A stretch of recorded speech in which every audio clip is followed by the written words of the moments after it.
श्री स्वामी समर्थ सर्वांचे माझ्या मराठी यूट्यूब चॅनलमध्ये म्हणजे शंकर महाराजांचा आशीर्वाद या चॅनलमध्ये मनापासून स्वागत आहे। स्वामींच्या कृपेने तुमच्या सर्व चांगल्या इच्छा पूर्ण हो। आज आपण कोणत्या कारणामुळे माता लक्ष्मी आपल्यावरती नाराज होते आणि धनप्राप्तीसाठी शुक्रवारी नेमके कोणते उपाय केले पाहिजेत ही सर्व सविस्तर माहिती आज आपण आपल्या व्हिडिओमध्ये पाहणार आहोत। पण त्यापूर्वी तुम्ही माझ्या चॅनलवर अजूनही नवीन असाल, चॅनलला सबस्क्राईब केले नसेल तर माझ्या चॅनलला सबस्क्राईब करा। चला तर मग जास्त वेळ न घालवता व्हिडिओला सुरुवात करूया। बघूया कोणत्या सवयींमुळे माता लक्ष्मी आपल्यावरती नाराज होते आणि माता लक्ष्मीला प्रसन्न करण्यासाठी आपल्याला कोणते उपाय केले पाहिजेत। बघा, माता लक्ष्मीला संपत्ती आणि समृद्धीची देवी म्हटले जाते। असे म्हणतात की ज्या घरात लक्ष्मी वास करते त्या घरात कधीही पैशाची आणि धान्याची कमतरता नसते। माता लक्ष्मीच्या कृपेशिवाय माणूस श्रीमंत होऊ शकत नाही। यामुळे जीवनातील प्रत्येक व्यक्तीला देवी लक्ष्मीचा आशीर्वाद मिळवून श्रीमंत व्हायचे असते। जरी असे बरेच लोक आहेत जे कठोर परिश्रमासह पुष्कळ पूजा अर्चा करतात, परंतु ते नेहमी पैशाच्या कमतरतेमुळे व्यथित आणि अडचणीत राहतात। ज्योतिषशास्त्रानुसार एखाद्या व्यक्तीच्या समस्यांचे कारण आणि काही सवयी देखील असू शकतात।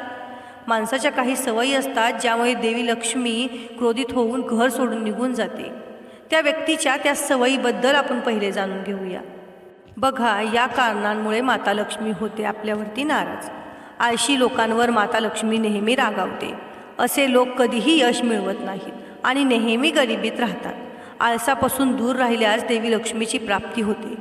घर अव्यवस्थित ठेवल्याने नशिबाला आमंत्रण मिळते आणि देवी लक्ष्मी रागावते। तसेच पलंगावर पडलेल्या घाणेरड्या व अस्वच्छ चादरी आणि खोलीत पसरलेला कचरा यामुळे दुर्दैवी घटना आपल्या घरात घडतात। अशा परिस्थितीत तुम्ही तुमच्या घराच्या आणि खोलीच्या स्वच्छतेकडे आवर्जून लक्ष दिले पाहिजेत। जर तुम्ही देखील सूर्यास्तानंतर घर झाडत असाल आणि पुसत असाल तर ही सवय लगेच सोडा। वास्तुशास्त्राच्या दृष्टीने ही अतिशय चुकीची सवय आहे। असे केल्याने माता लक्ष्मी नाराज होते आणि कुटुंबात कलह सुरू होतो, ज्यामुळे आर्थिक संकट निर्माण होतात। त्यामुळे रात्रीच्या वेळी कधीही घर झाडू नका। ताटात उष्टे अन्न कधीही ठेवू नका। याशिवाय कधीही न वापरलेली भांडी जास्त काळ ठेवू नका। यामुळे देवी लक्ष्मीचा कोप होतो। त्यामुळे रात्री झोपण्यापूर्वी सर्व खरकटी भांडी स्वच्छ धुवावी आणि घराबाहेर ठेवावी। पण किचनमध्ये, बेसिनमध्ये तसेच भांड्यांचा पसारा ठेवून कोणीही झोपी जाऊ नये। यामुळे माता लक्ष्मी आपल्यावरती नाराज होते, तिचे आशीर्वाद मिळत नाहीत व आपले नशीब आपण आपल्या नशिबाला कोसत राहतो की माझं असंच का झालं, असं का झालं, आणि आपण दुसऱ्या लोकांचा विचार करतो। पण असं का झालं याच्या मागची कारणं मी तुम्हाला सांगितली। आता बघा, माता लक्ष्मी धन व समृद्धी प्राप्त करण्यासाठी शुक्रवारी काही उपाय तुम्हाला करायचे आहेत। तर कोणते आहेत ते उपाय, चला तर मग सविस्तर पाहूया, ज्यामुळे तुम्हाला होईल माता लक्ष्मीची कृपा। धनप्राप्ती व्हावी अशी इच्छा प्रत्येक व्यक्तीच्या मनात असते। पौराणिक काळ असो व आधुनिक काळ, पैशांशिवाय कोणतेही काम करणे अशक्य असते। त्यामुळे मानवी जीवनात धनसंपत्तीला अनन्यसाधारण महत्त्व आहे आणि धनप्राप्ती ही केवळ महालक्ष्मीच्या कृपेमुळे शक्य होऊ शकते, हे लक्षात ठेवा। महालक्ष्मीच्या पूजेसाठी शुक्रवारचा दिवस अत्यंत शुभ मानला जातो। या दिवशी पूजा केल्यास महालक्ष्मीची आपल्यावर पूर्ण कृपा होते, तसेच धनसंपत्ती व वैभव प्राप्त होते। आज मी तुम्हाला सांगणार आहे की शुक्रवारच्या दिवशी माता लक्ष्मीला प्रसन्न करून घेण्यासाठी काही सोपे उपाय तुम्हाला करायचे आहेत। बघा, शुक्रवारी करून पहा हा उपाय। महालक्ष्मीच्या कृपेविना धनप्राप्ती होणे अशक्य असते। त्यामुळे लक्ष्मी मातेला प्रसन्न करून घेण्यासाठी शुक्रवारच्या दिवशी महालक्ष्मीची पूजा व्रत करावे। संध्याकाळी गोधूली मुहूर्तावर लक्ष्मी मातेसमोर तीळ आणि तुपाचा दिवा लावावा। हळदी कुंकू लावून पूजा करावी। तसेच लक्ष्मी मातेला गुलाबाचे फूल अर्पण करावे। दूध आणि गुळापासून तयार केलेला गोडाचा नैवेद्य दाखवावा। शक्यतो सफेद रंगाची मिठाई नैवेद्यात असावी। यामुळे माता लक्ष्मी प्रसन्न होते। या गोष्टी लक्षात राहत नसतील तर वास्तूशी संबंधित गोष्टींकडे लक्ष द्या। श्रीयंत्र पूजा केल्यास धनप्राप्ती होते। लक्ष्मी मातेच्या पूजेमध्ये सर्व यंत्रांना विशेष महत्त्व दिले जाते। श्रीयंत्र, महालक्ष्मी यंत्र, धनवर्षा यंत्र, व्यापार वृद्धी यंत्र आणि लक्ष्मी कुबेर यंत्र यांची पूजा करून विशेष फलप्राप्ती करून घेता येते। शास्त्रात सांगितल्याप्रमाणे या यंत्राच्या प्रभावामुळे तुमच्या धनसंपत्तीत वाढ होते, तसेच सुखप्राप्तीसुद्धा होते। तुम्हाला शक्य असल्यास आपल्या घरातील ईशान्य कोपऱ्यात किंवा देवाऱ्यात ताम्रपत्र, रजतपत्र किंवा भुर्जपत्र यावर श्रीयंत्र बनवून त्याची प्राणप्रतिष्ठा करू शकता. प्राणप्रतिष्ठा केल्यावर या यंत्रांची नियमितपणे पूजा करावी. तसेच शुक्रवारी श्रीयंत्राच्या पूजेनंतर नैवेद्य दाखवण्यासाठी तो घरीच तयार करावा. नशीब तुमच्यावर नाराज असेल तर हा उपाय करा. सर्व अडचणी तुमच्या दूर होतील व आयुष्य तुमचे सुखासमाधानाने जाईल. कुबेर देवताची पूजा.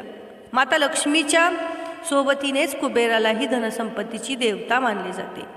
पौराणिक मान्यतेनुसार पृथ्वी तलावावरील सर्व धनसंपत्तीची राखण करण्याचे कार्य कुबेर देव करत असत. कुबेर देवाला प्रसन्न करून घेतल्यास तुमच्या जीवनात धनप्राप्तीचे अनेक योग तयार होऊ शकतात. त्यामुळे आपल्या घरातील देवाऱ्यात कुबेराची मूर्ती किंवा प्रतिमा स्थापित करावी. त्यांची पूजा केल्यास जीवनात आर्थिक लाभ होतो.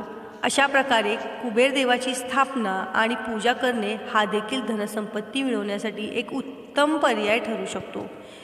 या 5 राशींमध्ये माणसांमध्ये जन्मताच असतात नेतृत्व गुण.